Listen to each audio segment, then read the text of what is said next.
Hello students, अब हम बात करेंगे 9th के बच्चों के साथ। तो ये जो है अभी तक हमने बात किया हुआ है, हमारा टॉपिक सेम है,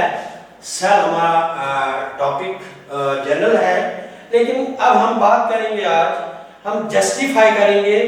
हम ऐसा देख लेंगे कि बीइंग, जैसे कल हमने जस्टिफाई किया था कि cell is a basic structural and functional unit of life. Same हमने उधर बात की थी कि all those activities which are performed by the multicellular organisms can be performed by a single cell only too. तो कल हमने अमूबा की बात की थी, तो आज भी हमारा वो जो है अमूबा पे ही बात चलेगी कि इसकी रिप्रोडक्शन है, रिप्रोडक्शन एंड म्यूटेशन। तो अमूबा की ये जो रिप्रोडक्शन है और म्यूटेशन है, चूंकि इसके वो जो कोई इतना ऑर्गन सिस्टम नहीं है, इतना बहुत छोटा सा ऑर्गेनिज्म है, जो बहुत छोटा है, माइक्रोस्कोपिक ऑर्गेनिज्म है, तो इसमें भी वो सारे काम होते हैं जो एक मल्टीसेलुलर ऑर्गेनिज्म में होते हैं। तो हम बात करें unicellular organism, there is a division of labour, no division of labour means जैसे हमारा काम बटा हुआ है, हमारी बॉडी के अंदर हाथ हमारे एक काम एक्टिविटी के लिए है, हमारे लंग्स दूसरी एक्टिविटी के लिए है, हमारा स्टोमक तीसरी एक्टिविटी के लिए, but means there is division of labour. एक ऑर्गन सिस्टम एक काम करेगा, दूसरा ऑर्गन सिस्टम दूसरा काम करेगा, तीसरा ऑर्गन सिस्टम तीसरा काम करेगा, एंड जॉइंटली जो हो that is a organism. But in case of unicellular organism this does not happen. तो अब यहाँ पे सारा जो, अगर हमारा अमूबा जो है it is a single cell, it is a unicellular, suppose this is amoeba, और क्या सांस लेनी है तो पूरे सेल ने लेनी है, अगर न्यूट्रिशन जो खाना लेना है तो पूरा अमूबा पूरा सेल बॉडी इन्वॉल्व होगी, अगर रिप्रोडक्शन है तो पूरी बॉडी इन्वॉल्व होगी, means labour is in divided कि इसका ये हिस्सा वो करेगा, ये हिस्सा वो करेगा, ऐसा नहीं है, बल्कि यहाँ पे पूरा ऑर्गेनिज्म जो है वो एक ऑर्गेनिज्म, एक सेल है, और जो भी एक्टिविटी करनी है पूरा बॉडी जो है उस पे मतलब काम करती है, कोई डिवीजन, कोई एक ऑर्गन का एक काम दूसरे ऑर्गन का दूसरा काम नहीं है। तो सारा हम देख लेंगे कि हम बात सिर्फ दो की करेंगे कि एक जो है वो ये जो रिप्रोडक्शन है कि रिप्रोड्यूस कैसे होता है। Reproduction is necessary for continuing the races, it is common observation कि अगर पैदाइश नहीं होती तो ये खात्मा हो जाना था किसी भी स्पीशीज का। It is a process of reproduction due to which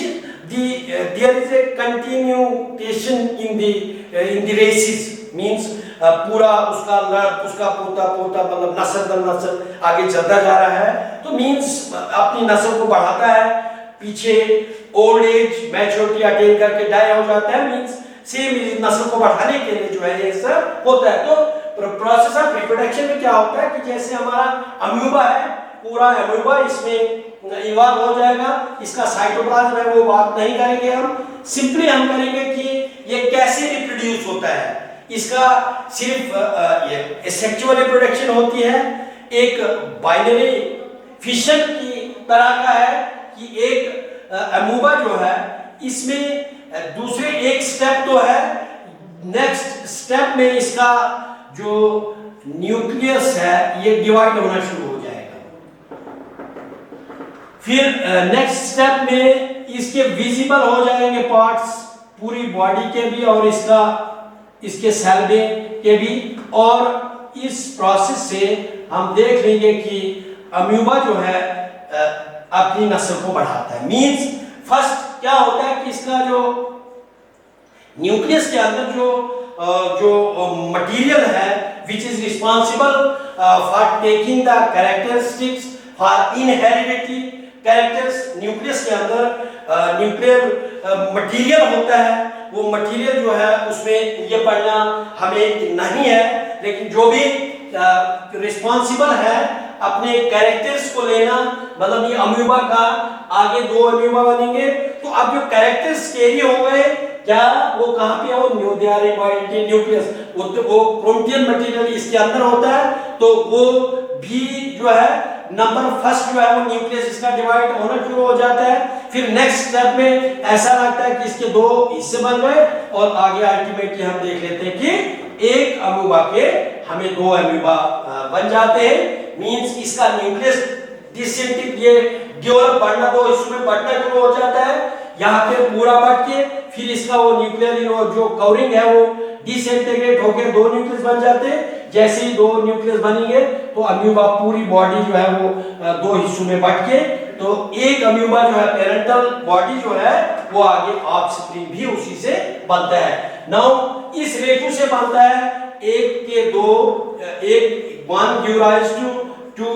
2 give rise to 4, 4 give rise to 8, means doubling होती जाती है आगे। तो इस तरीके से आप ये जो सिंगल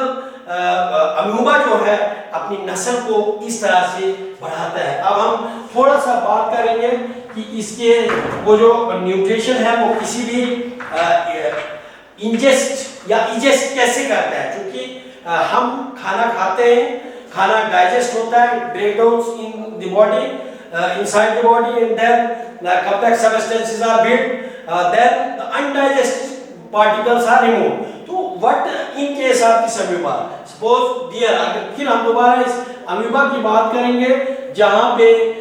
इसका कोई सिस्टम नहीं है, तो कैसे ये खाता है और कैसे ये इसको रिमूव करता है, क्योंकि खाना और रिमूव करना 2 एस्पेक्ट से जो लेगा उसे छोड़ना भी है। तो इसमें क्या हो जाता है कि सबसे पहले ये अमीबा है, तो इसकी जो फॉरेन पार्टिकल जो है इंजेक्शन कैसे होगा, इंजेक्शन मींस ये कैसे लेगा फूड पार्टिकल को। Suppose this is a food particle, जो है ये फूड पार्टिकल जैसे ही इसके बॉडी के नजदीक आएगा तो दूसरे स्टेप पे जो है ये अमीबा क्या करता है कि अपने सीरोपोडिया को इनलार्ज करता है, इसके कवर करता है। तो कवर करने के बाद जब ये फूड पार्टिकल जो है वो इसके अंदर आ जाता है तो ये इसकी कवरिंग जो है वो डिस्टर्ब हो जाती है और बाहर से फ्यूल मिल जाती है। मींस इस तरीके से इसने इसको फूड पार्टिकल को अंदर लाया, देन क्या होगा कि सीडोपोडिया को बढ़ाता है वो, सीडोपोडिया इसके होते हैं जो फूड पार्टिकल्स के बाहर से कवरिंग कर लेते हैं और उसको अंदर लाते हैं। तो फिर अंदर जो है वो एब्जॉर्प्शन, एसिमिलेशन, मींस ये फूड पार्टिकल है, इसको डाइजेस्ट करेगा, ब्रेक डाउन करेगा with the help of protoplasm. इसका जो प्रोटोप्लाज्म है वही सारा करता है इसमें काम। तो जब इसको एब्जॉर्प्शन होगा, ब्रेक डाउन होगा, फर्स्ट स्टेप में ब्रेक डाउन होगा, फिर एब्जॉर्प्शन होगा, फिर एसिमिलेशन होगा, तो एंड पे ये डिफरेंट स्टेजेस से पास होता जाएगा और आगे जब जिस समय इसने इसको एब्जॉर्प्शन, एसिमिलेशन, ब्रेक डाउन सारा हो जाएगा तो जैसे ही ये वाल के साथ अटैच होता है दोबारा ये वाल डिस्टर्ब होके तो इसको हम बोलेंगे कि ये इसका इंजेक्शन है। ये हाँ इंजेक्शन होता है, इंजेक्शन, और यहाँ जो है उसी फूड पार्टिकल जो है वो जो अनडाइजेस्टेड रहा, जो इसके लिए कीमती नहीं रहा, तो इसका इंजेक्शन होता है। इंजेक्शन मींस एक टाइम आ जाता है कि वो उस पार्टिकल को रिमूव कर देता है। तो ये था कि वो ये कैसे बढ़ता है और कैसे फूड पार्टिकल को लेता है और कैसे उसको डाइजेस्ट करने के बाद, एसिमिलेट करने के बाद, एब्जॉर्प्शन के बाद ब्रेक डाउन करता है, एब्जॉर्प्शन करता है, फिर एसिमिलेशन करता है, फिर उसके बाद जो है उसको रिमूव कर देता है। तो ये था हमारे अमीबा का न्यूट्रिशन और रिप्रोडक्शन। तो आप समझ गए हैं, आप समझ गए होंगे, आप इसको प्रैक्टिस कीजिए, आपकी किताब पे दी हुआ है, आप पढ़िए, इसको बार बार सुनिए तो आपको कुछ न कुछ अंडरस्टैंडिंग आ जाएगी। तो थैंक्स।